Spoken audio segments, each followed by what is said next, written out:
we started the listening through a lot of our plant leaders going right to the facilities to roll all this out.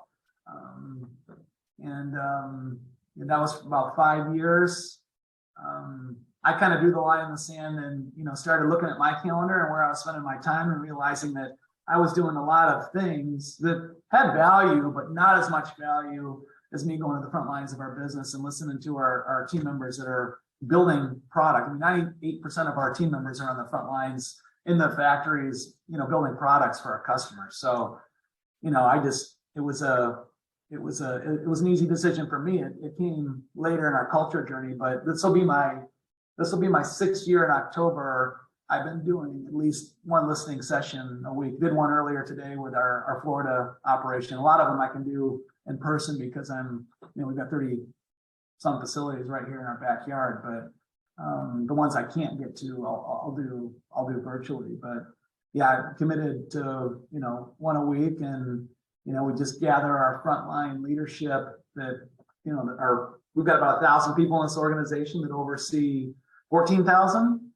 That's kind of how the numbers break down. So if those 1,000 people get leadership development and personal and professional growth right, then that bleeds to the front lines of our business, and they absorb it and they start learning, okay, well, what does leadership look like in this company? And, it really, the telltale is that 1,000. We can get it right up here in executive and top level management, but if we don't get it right in the manufacturing business on the front lines of our business, then, you're just fooling yourself that you could ever get culture optimized.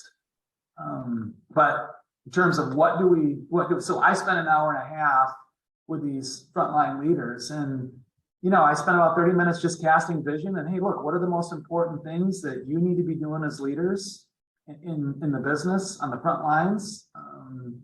And a lot of it's the same stuff I'm asking my people around me to do, the same stuff I'm doing. So it's not like we're asking them to do a whole list of, different things. It's engagement. It's, explaining new people that are coming in, why we do culture the way we do it, and why it's different. And, personal and professional growth plans. We call them leadership action plans. So, we have a goal to get everybody in the company to do a leadership action plan in the next couple of years. We've got about 3,000 a year on the journey right